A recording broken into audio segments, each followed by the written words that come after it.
10월 28일 토요일 아침입니다. 우리 열왕기상 22장 1절에서 14절까지의 말씀 함께 보겠습니다. 아람과 이스라엘 사이에 전쟁이 없이 3년을 지냈더라.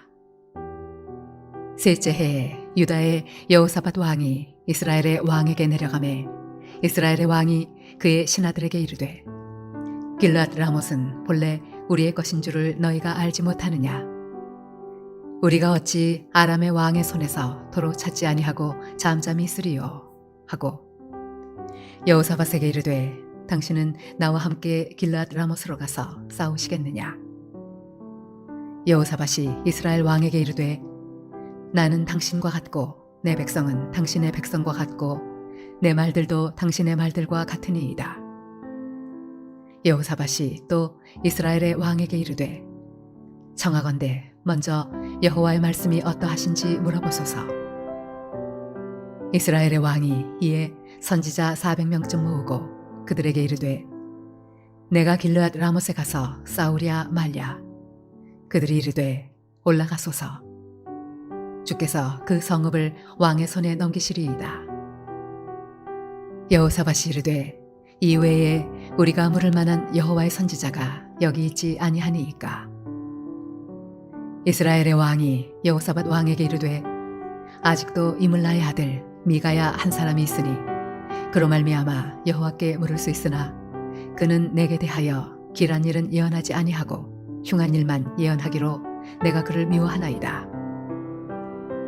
여호사밧이 이르되 왕은 그런 말씀을 마소서. 이스라엘의 왕이 한 내시를 불러 이르되 이물라의 아들 미가야를 속히 오게 하라 하니라. 이스라엘의 왕과 유다의 여호사밧 왕이 왕복을 입고 사마리아 성문 어귀 광장에서 각기 왕좌에 앉아 있고 모든 선지자가 그들의 앞에서 예언을 하고 있는데 그나나의 아들 시드기야는 자기를 위하여 철로 뿔들을 만들어 가지고 말하되 여호와의 말씀이 왕이 이것들로 아람 사람을 찔러 진멸하리라 하셨다 하고 모든 선지자도 그와 같이 예언하여 이르기를 길르앗 라못으로 올라가 승리를 얻으소서. 여호와께서 그 성읍을 왕의 손에 넘기시리이다 하더라. 미가야를 부르러 간 사신이 일러 이르되 선지자들의 말이 하나같이 왕에게 길하게 하니 청하건대 당신의 말도 그들 중 한 사람의 말처럼 길하게 하소서. 미가야가 이르되 여호와께서 살아계심을 두고 맹세하노니 여호와께서 내게 말씀하시는 것 곧 그것을 내가 말하리라 하고 아합이 북이스라엘을 통치할 때 그는 많은 부와 또 막강한 군사력을 가지고 있었죠. 그리고 주변 나라들과도 친밀하게 관계를 맺어왔습니다. 특별히 자신의 딸 아달랴를 남유다의 여호사밧의 아들 여호람에게 시집 보내서 남쪽 유다와도 아주 좋은 관계를 유지하고 있었습니다. 그러나 많은 것을 갖고 누리고 있었지만 아합 자신에게 없는 것이 있다면 꼭 그것을 어떻게 해서라도 쟁취하려는 그러한 욕심도 대단한 사람이었습니다. 그렇기 때문에 나봇의 포도원을 빼앗기 위해서 무고한 사람들을 해치는 그런 죄악에 대해서도 못 본 척 묵인하고 결국 자신이 그 결과 나봇의 포도원을 얻을 수 있다면 상관없다라는 그런 태도를 취하고 있었습니다. 이러한 아합의 모습은 결국 심판의 대상이 되고 말았습니다.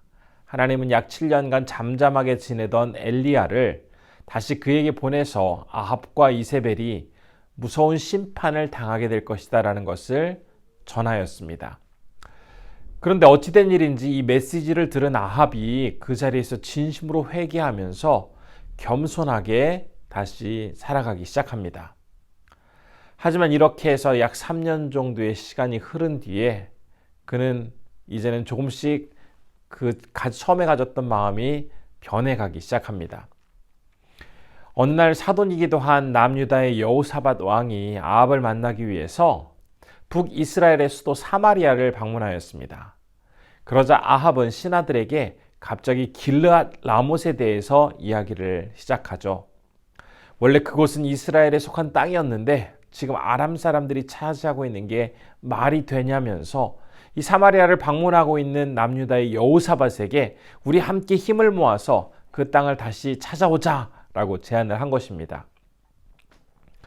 아합이 아람과의 전투를 해서 그 땅을 찾아오자라고 한 데에는 나름 예전에 있었던 한 가지 사건이 중요한 역할을 하였습니다.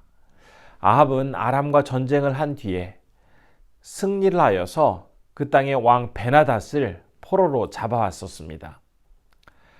그때 하나님은 베나닷을 죽이도록 말씀을 하셨지만 베나닷이 위기를 모면하기 위해서 몇 가지 약속을 하자 그 약속을 믿고는 그냥 그를 돌려보냈던 것입니다. 그러나 베나닷은 자기가 약속을 한 뒤에 무사히 풀려나자 그 약속을 지키지 않고 그냥 조용히 군사력을 키워서 언젠가는 복수를 해야겠다라는 그런 마음으로 시간을 끌고 있었습니다. 이렇게 시간이 흐르고 있는 상황에서 아합은 사돈 여호사밧에게 우리 지금 힘을 합쳐서 다시 아람 사람들이 지배하고 있는 저 길르앗 라못을 찾아오자라고 제안을 하고 있는 것입니다. 이 제안에 대해 여호사밧은 자신이나 그 백성들은 그리고 또 말과 군사력들은 다 아합 당신 것과 같다고 하면서 기꺼이 전쟁에 동참하겠다라고 답을 합니다. 그러나 여호사밧은 하나님을 경외하는 사람이었기 때문에 이 일을 앞두고 그냥 사람들끼리 결정해서 나가기보다는 하나님의 선지자들에게 물어서 그분의 뜻을 확인한 뒤에 하자라고 제안을 합니다. 이제 말이 어느 정도 맞춰지자 아합과 여호사밧은 함께 왕복을 입고 사마리아 성의 광장으로 나가서 그곳에 앉아있는 많은 선지자들에게 과연 전쟁을 해야 하는지 말아야 하는지를 묻습니다. 그런데 그곳에 있던 400여 명이나 되는 대부분의 선지자들은 이 전쟁 계획을 지지하면서 그렇게 하라라고 말을 합니다. 심지어 그 중에는 11절에 보면 그나아나의 아들 시드기야가 철로 뿔을 만들어서는 이것으로 아람 사람들을 찔러 무찌르십시오라고 말하기까지 합니다. 하나님께서 승리하도록 하여서 길르앗 라못을 주실 것입니다 라고 하면서 강력하게 이야기도 하였는데요. 사실 하나님은 그렇게 말씀하신 적도 없지만 선지자라는 그러한 직분을 가진 사람이 그 말씀을 왜곡하고 거짓으로 꾸며서 단지 왕에게 잘 보이려고 하는 이런 아부하는 행동을 하고 있었던 것입니다. 모든 선지자들이 다 전쟁을 하라고 좋은 말만 하자 여호사밧은 좀 이상하게 생각이 들어서 다른 선지자들은 없는지를 묻습니다. 그러자 아합은 모든 사안에 대해서 늘 부정적으로 이야기하는 아물라의 아들 미가야라는 한 사람이 있다라고 답을 하죠. 아합은 이 미가야라는 사람은 하나님의 말씀을 바르게 전한 사람이라는 것을 인정은 했지만 늘 부정적인 말로 자신의 마음을 불편하게 만들었기 때문에 그에 대해서는 좋은 감정을 가지고 있지 않았습니다. 하지만 그의 이야기도 들어보자라는 여호사밧의 제안에 대해서 신하를 보내서 그를 불러오도록 합니다. 이 심부름을 담당하는 신하는 미가야에게 가서 다른 사람들은 모두 좋은 소리만 하고 있으니 당신도 왕 앞에서 긍정적인 말을 하면 어떻겠냐라고 제안을 하지만 미가야는 자신은 하나님께서 말씀하신 그것만을 말하겠다라고 하면서 오늘 본문 22장 14절까지의 말씀은 마무리가 됩니다. 우리는 이 말씀 속에서 하나님의 말씀은 자기가 듣고 싶은 말만 듣거나 듣기 싫은 말은 안 들어도 되는 것이 아니라 순수한 말씀 그대로를 온전히 받아들여야 한다는 것을 다시 한번 발견할 수가 있습니다. 이런 상황을 우리가 늘 기억해야 함에도 불구하고 아합은 말씀을 자기 기준에 따라서 원하는 것은 받아들이고 원치 않는 것은 버리는 취사 선택하려는 태도를 보였습니다. 그는 이전에 나봇의 포도원 사건과 관련해서 깊이 회개하고 반성하면서 한동안 겸손하게 지냈지만 다시 인간적인 모습을 보이면서 원래의 아합의 모습이 나타나고 있는 것입니다. 이 시간 우리에게 주신 이 말씀을 기억하면서 사람을 의지하기보다는 온전히 도와주시는 하나님만을 의지하기를 우리가 정말 진심으로 결단해야겠습니다. 때로는 주님의 말씀이 잘 이해되지 않고 듣기에 마음속에 부담이 많이 되고 말씀을 그대로 받아들이는 것이 어렵다 할지라도 우리가 그 말씀을 온전히 내 마음속에 새겨놓도록 해야 할 것입니다. 또한 말씀을 전할 때에도 본문에 이름이 언급된 시디기야처럼 사람들이 원하는 말, 자기에게 유익한 말만을 해서 심지어 선지자라는 이름을 달고 있으면서도 불구하고 그렇게 사람을 따라가는, 인기를 얻으려고 하는 그런 모습이 아니라 사람들이 알아주지 않는다 할지라도 하나님의 말씀을 들으며 그 말씀만을 전하는 미가야와 같은 그런 삶을 우리가 살도록 해야겠습니다. 우리는 오늘 본문 말씀을 기억하면서 비록 우리가 걸어가는 길로 가는 사람들의 수가 많지 않고 사람들이 내 말에 귀를 기울여 주지 않을 때도 있고 이 선택으로 인해서 어려움을 당하는 일이 많다 할지라도 내가 가야 할 그 길이 하나님이 원하시는 길이라면 주님을 의지하면서 묵묵히 걸어가는 주님의 사람들이 되어야 하겠습니다. 이러한 모습 속에서 하나님은 우리에게 놀라운 은혜를 더해 주실 것입니다. 이 하루 하나님이 주신 은혜 가운데 기쁘게 살아가시는 우리 성도님들 되시기를 바랍니다. 기도하겠습니다.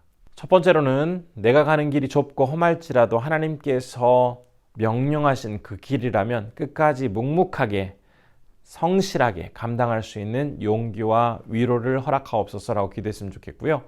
두 번째로 오늘은 티국의 주선교사님, 화선교사님 위해서 기도할 텐데요. 지금 한국 방문 중이십니다. 한국에서 일정 잘 마무리하시고 또 건강하게 또 귀임하실 수 있도록 함께 기도해 주시면 좋겠습니다. 기도하겠습니다.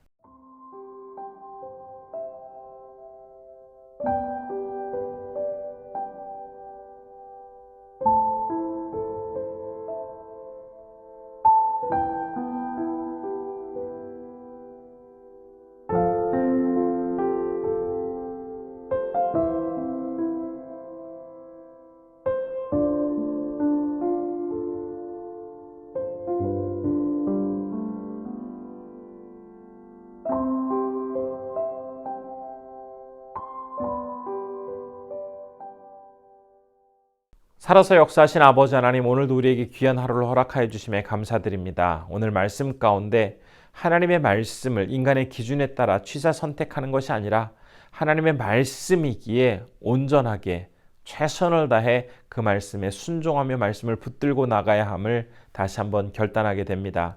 내가 가는 길이 좁고 사람들이 알아주지 않는다 할지라도 하나님의 말씀 굳게 믿으며 그 말씀을 따라 온전히 순종하는 주님의 사람들로서 이 하루 살아갈 수 있도록 우리를 붙잡아 주옵소서.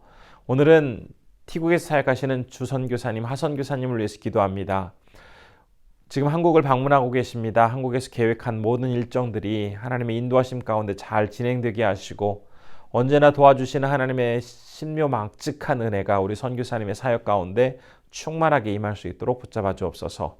오늘 주말을 보내며 하나님 앞에 더욱더 신실하게 서시는 우리 성도님들 되실 수 있도록 온전히 함께하여 주시기를 원하옵고 예수님의 이름으로 기도드립니다. 아멘.